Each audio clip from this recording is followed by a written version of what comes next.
sample data which will be pre-classified. So we'll have a set of images labeled as 0 and a set of images labeled as 1 and so on.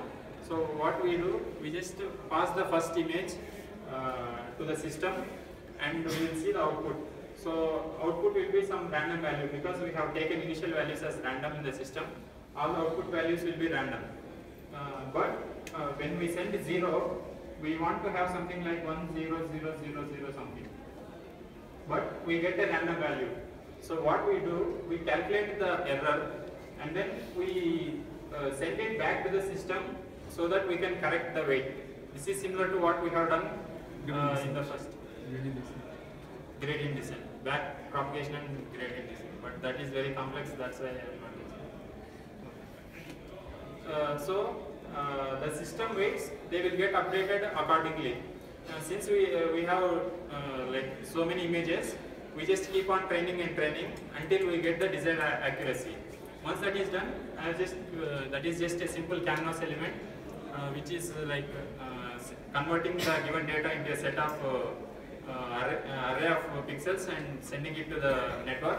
And whatever output the network is giving, it is just showing it as here. Excuse me. You show us regression, right? Is it linear regression? Linear regression. So the input is like 256 into 256 yes. pixels and you regress again? Yes.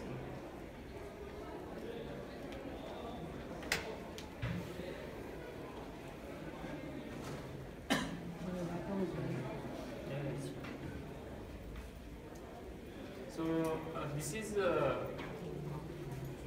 will also explain a simple face recognition.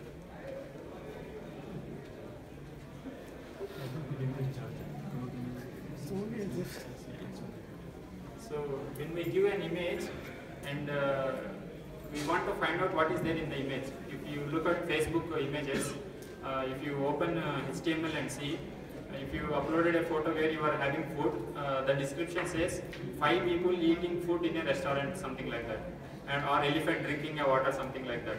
Just by looking at the image, it is able to give a detailed description. So in multi-layer networks, what happens is it will take the image and it will have multiple layers.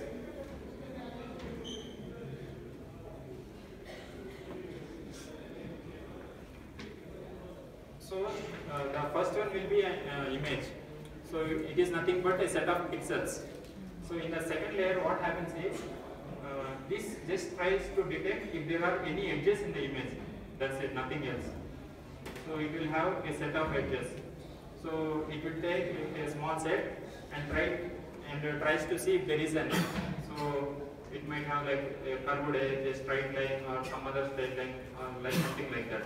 So it is just a simple edge detector. So if you just give an image, it will try to see how many edges are there or what are all the edges are present. That's it, nothing else. That will happen in one layer. And when you come to another layer, here it will try to identify small parts. Let's say you are doing a face recognition.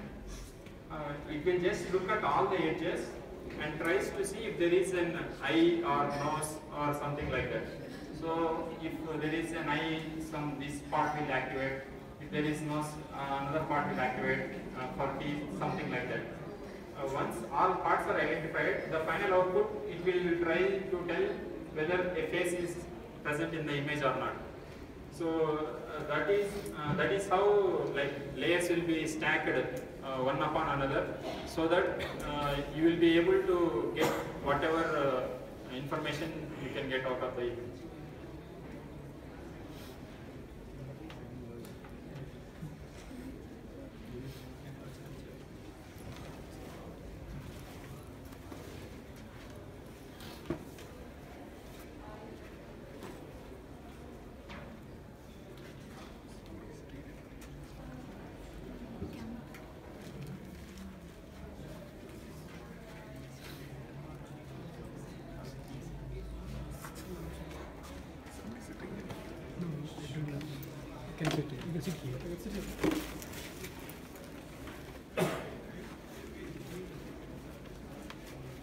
So that is just a brief introduction. So if you have any questions, I will take.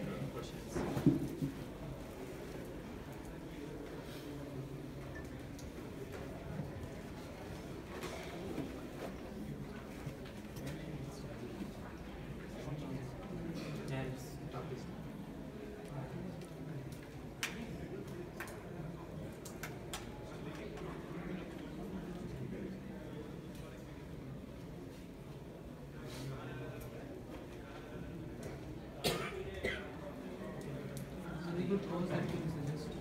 Very good course.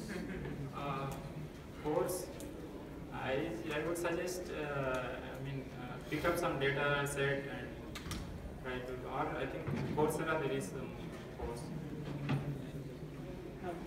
Coursera is pretty good for a start.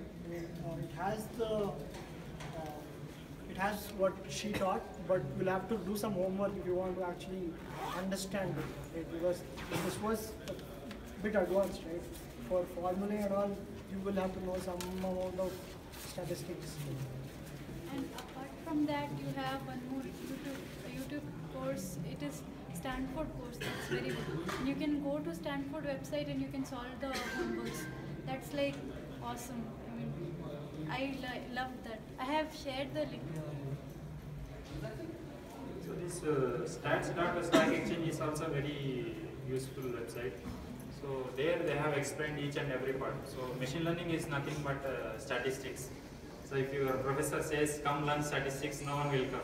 And if you just change the title and say deep learning, machine learning, everyone will come. So you can just go to stats.stack exchange, you find very useful information. And there are, like, if you are picking any particular library like PyTorch or TensorFlow, there is a TensorFlow world and then PyTorch world, something like that, where you can find the practical, working code examples which you can use. And then there is this make your own neural network, where the author tries to explain internals of neural networks. So I think these are the useful resources. I'll share the link.